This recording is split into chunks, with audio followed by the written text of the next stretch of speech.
देख रहे हैं एचएनए न्यूज, जुनून सच दिखाने का। मैं हूं आपके साथ उन्नति भटनागर। बुलेटिन की शुरुआत करेंगे, लेकिन उससे पहले आपको लिए चलते हैं काशी, जहां पर प्रधानमंत्री नरेंद्र मोदी ने गंगा एक्सप्रेसवे का उद्घाटन किया। इस मौके से क्या कुछ कह रहे सुनवाते हैं। भारत माता की, गंगा मैया की, गंगा मैया की। उत्तर प्रदेश की राज्यपाल आनंदीबेन पटेल, यहाँ के मुख्यमंत्री श्रीमान योगी आदित्यनाथ जी, उप मुख्यमंत्री केशव प्रसाद मौर्य, ब्रजेश जी पाठक, केंद्रीय मंत्रिमंडल के मेरे सहयोगी जितिन प्रसाद जी, पंकज चौधरी जी, यूपी सरकार के मंत्रीगण,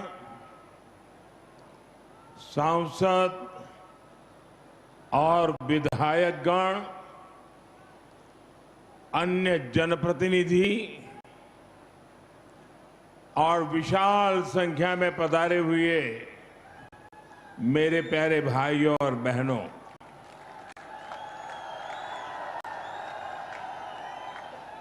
सर्वप्रथम मैं भगवान नरसिंह की इस पुण्य भूमि को प्रणाम करता हूं। यहां से कुछ किलोमीटर की दूरी पर मां गंगा कृपा बहाती हुई गुजरती है, इसलिए ये पूरा क्षेत्र ही तीर्थ से कम नहीं है। और मैं मानता हूं यूपी को एक्सप्रेस वे का यह वरदान, ये भी मां गंगा का ही आशीर्वाद है।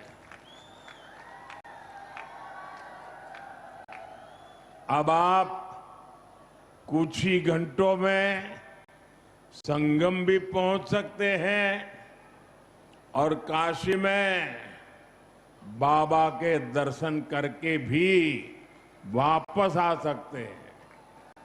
साथियों, जैसे मां गंगा हजारों वर्षों से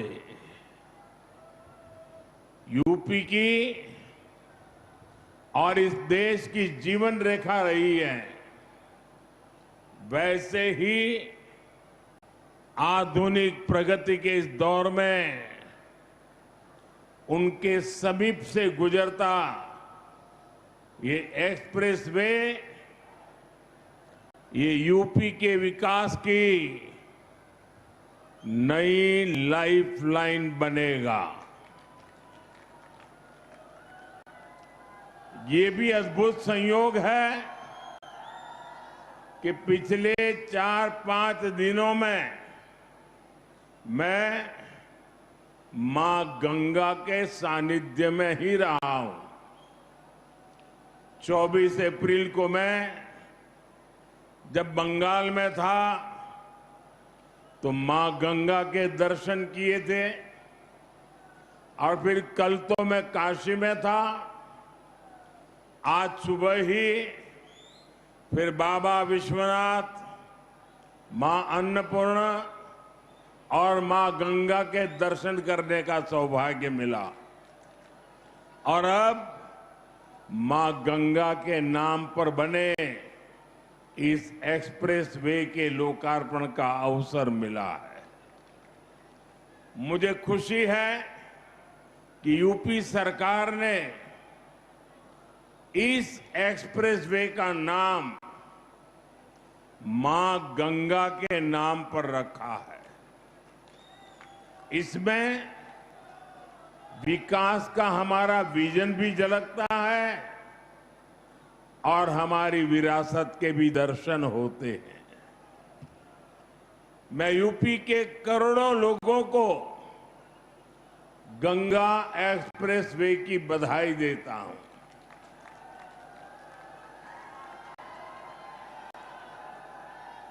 साथियों, आज लोकतंत्र के उत्सव का भी एक अहम दिन है। बंगाल में इस समय दूसरे चरण का मतदान हो रहा है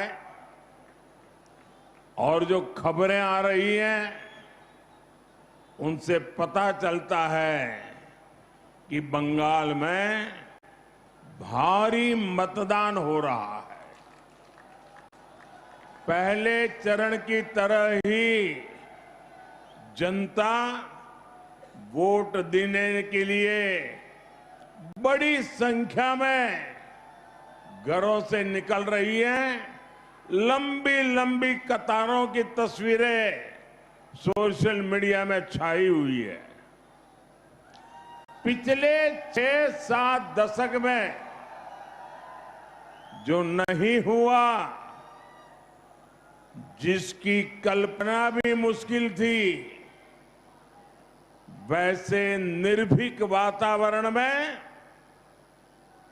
बंगाल में इस बार वोटिंग हो रहा है। लोग भय मुक्त होकर वोट दे रहे हैं। ये देश के संविधान और देश के मजबूत होते लोकतंत्र का पुण्य प्रतीक है। मैं बंगाल की महान जनता का आभार व्यक्त करता हूं कि वो अपने अधिकार के प्रति इतनी सजग है, बड़ी संख्या में वोटिंग कर रही है। अभी वोटिंग खत्म होने में कई घंटे बाकी है। मैं बंगाल की जनता से आग्रह करूंगा कि लोकतंत्र के इस पर्व में ऐसे ही उत्साह से भाग लें। साथियों, कुछ समय पहले जब बिहार में चुनाव हुए तो बीजेपी एनडीए ने प्रचंड जीत दर्ज की थी, एक इतिहास रच दिया था। अभी अभी कल ही गुजरात में महानगरपालिका, नगरपालिका, जिला पंचायतें, नगर पंचायतें, तहसील पंचायत, इन सब के चुनाव के नतीजे आए हैं। और आप मेरे उत्तर प्रदेश वासियों को खुशी होगी, 80 से 85% नगर और पंचायतों भाजपा ने जीत ली है।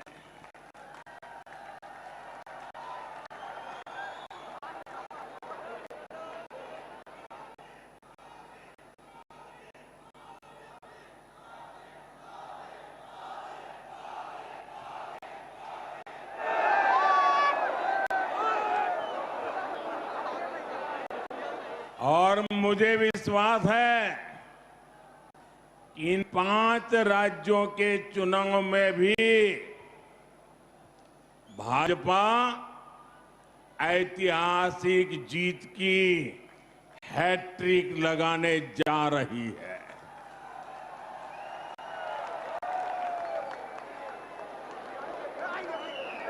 चार मई के नतीजे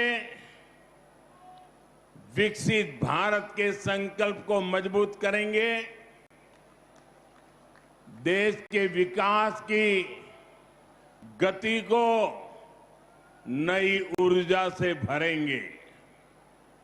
साथियों, देश के तेज विकास के लिए हमें तेजी से आधुनिक इंफ्रास्ट्रक्चर का भी निर्माण करना है।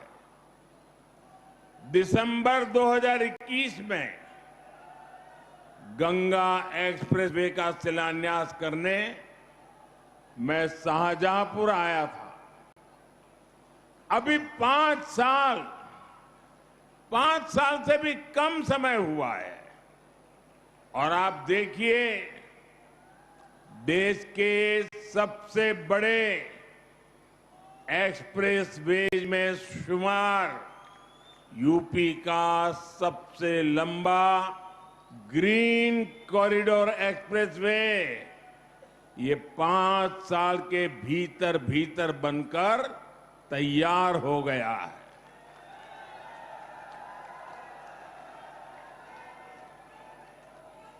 आज हरदोई से इसका लोकार्पण भी हो रहा है। यही नहीं, एक और गंगा एक्सप्रेसवे का निर्माण पूरा हुआ है, तो साथ ही इसके विस्तार की योजना पर भी काम शुरू हो गया है। जल्द ही गंगा एक्सप्रेसवे मेरठ से आगे बढ़कर हरिद्वार तक पहुंचेगा।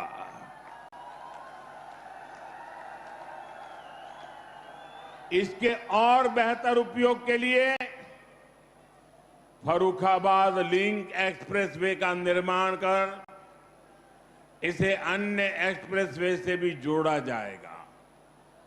ये है डबल इंजन सरकार का विजन। ये है भाजपा सरकार के काम करने की स्पीड। ये है भाजपा सरकार के काम का तरीका। भाइयों बहनों, कुछ ही दिन पहले मुझे दिल्ली देहरादून एक्सप्रेसवे के लोकार्पण का अवसर मिला था। तब मैंने कहा था कि नए बनते एक्सप्रेसवे विकसित होते भारत की हस्तरेखाएं हैं और ये आधुनिक हस्तरेखाएं आज भारत के उज्जवल भविष्य का जयघोष कर रही है। साथियों, अब वो दौर चला गया जब एक सड़क के लिए दशकों तक इंतजार करना पड़ता था। एक बार घोषणा हो गई तो वर्षों तक फाइलें चलती थी। चुनाव के लिए पत्थर लग जाता था।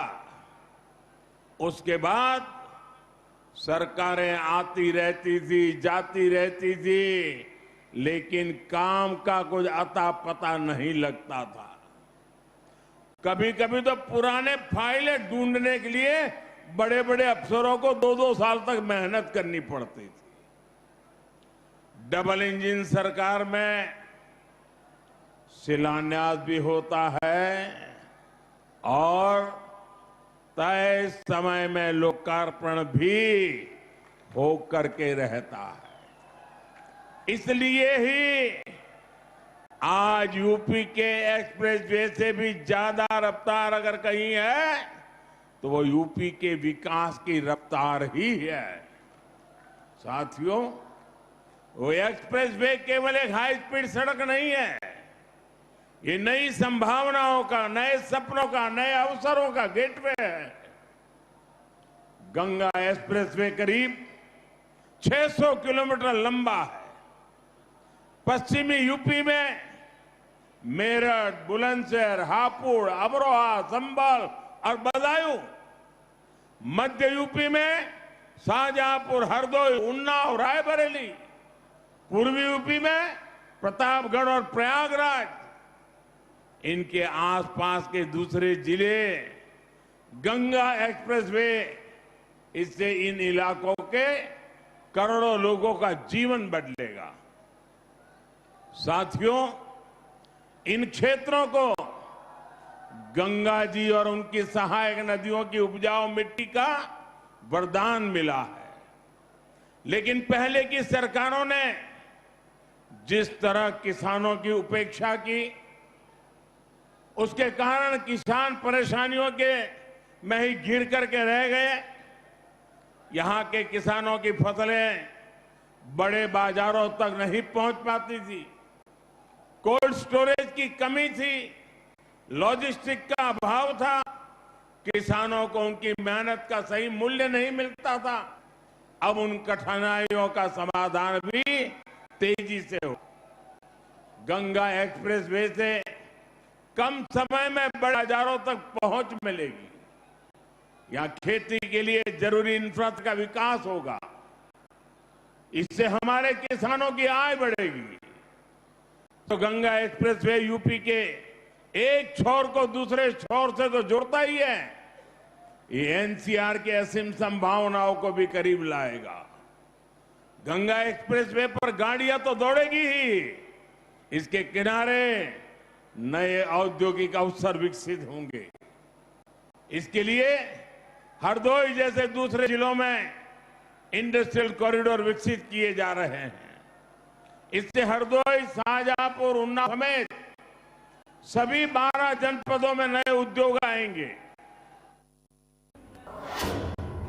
या रुकने क्षण से ब्रेक के लिए, जल्द हाजिर होते हैं।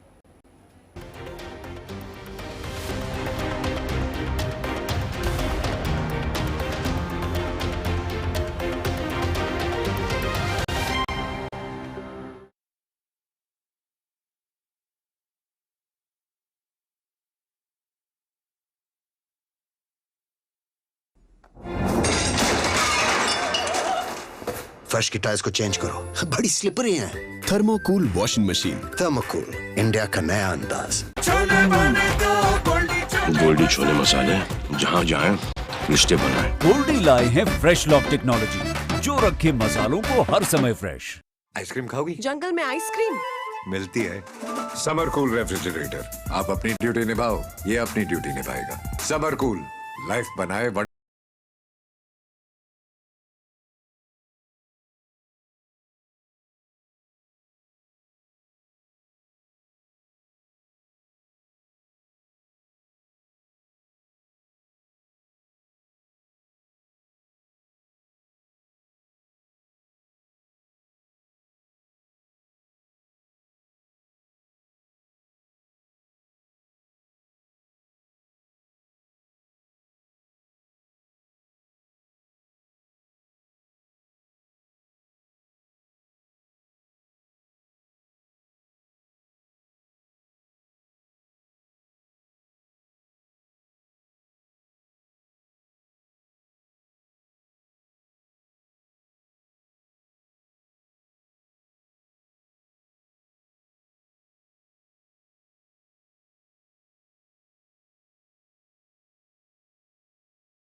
मोदी की झालमुड़ी या दीदी की तरकारी, बैटल ऑफ बंगाल में कौन पड़ेगा भारी? जीत की हैट्रिक या हार की तिकड़ी? वोटर्स की नब्ज किसने पकड़ी? देखिए नतीजों से पहले एग्जिट पोल रात 8 बजे HNN न्यूज पर।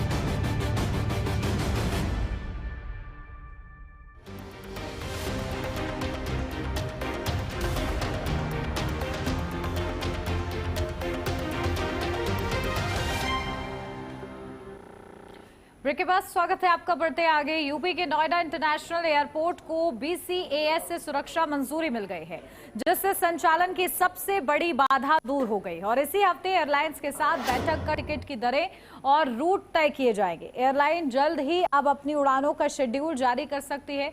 इसके बाद टिकट बुकिंग विंडो भी खोली जा सकती है। मई के अंत तक 17 शहरों के लिए उड़ानें शुरू होने की तैयारी है। 30 मई तक उड़ानें शुरू होने के आसार हैं। पहले चरण में घरेलू और कार्गो फ्लाइट शुरू होंगी। नए CEO की नियुक्ति के बाद प्रक्रिया में तेजी आई है। परिचालन के लिए इंडिगो, एयर इंडिया और अकासा एयर ने यात्री के साथ रणनीतिक साझेदारी की है।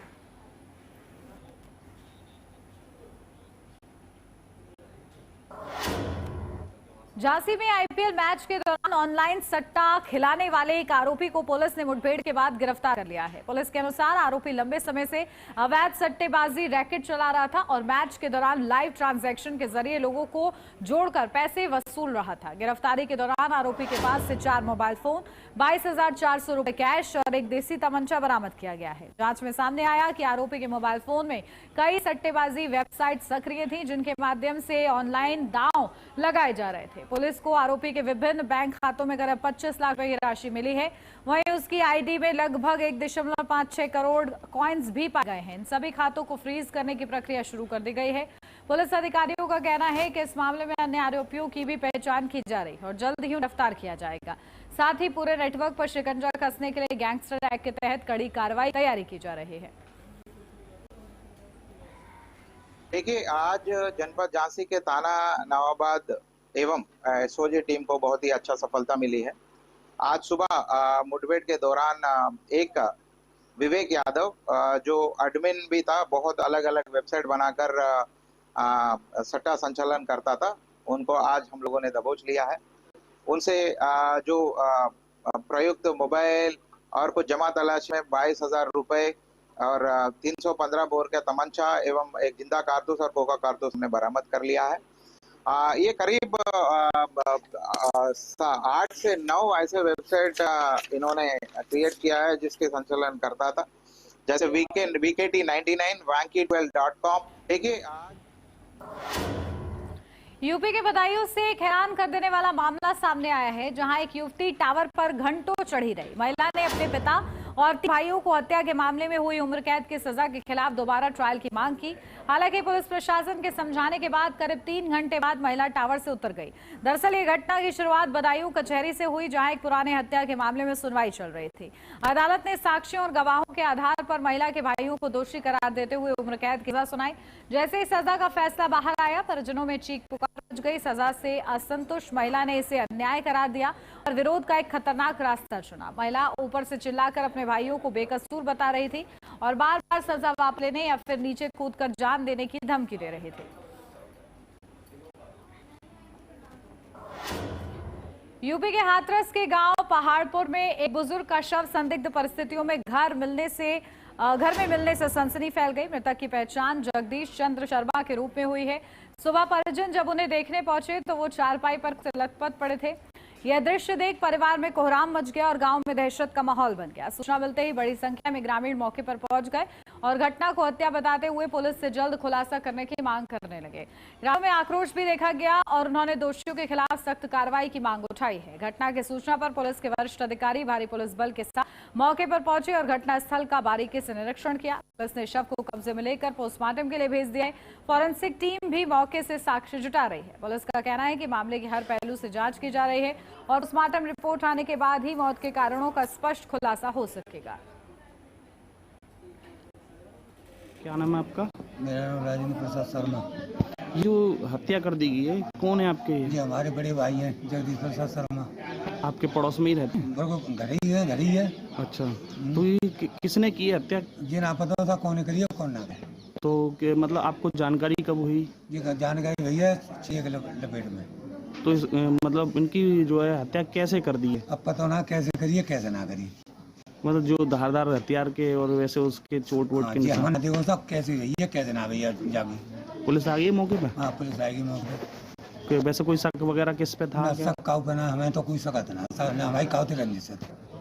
वैसे क्या लगता है कि किसने की होगा ऐसा? अब पता ना सर कौन करिए कौन ना कही जाना कैसे करता। अब ये तो पुलिस जाने, अब पोस्टमार्टम के मालूम पड़े कायदे भैया कायदे ना हमें जीवना। मतलब इनका नाम क्या है और कितनी उम्र होगी लगभग? इनकी उम्र होगी 77-78 साल। स्वास्थ्य विभाग से रिटायर हैं? बाबू थे बड़े।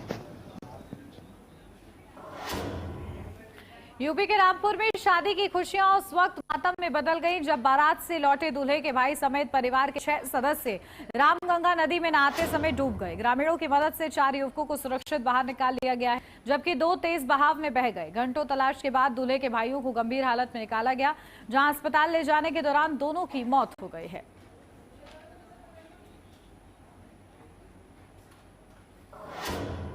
और इसी के साथ इस बुलेटिन में बस इतना ही। खबरों का सिलसिला आगे भी जारी रहेगा। आप देखते रहिए HNN न्यूज़, जुनून सच दिखाने का।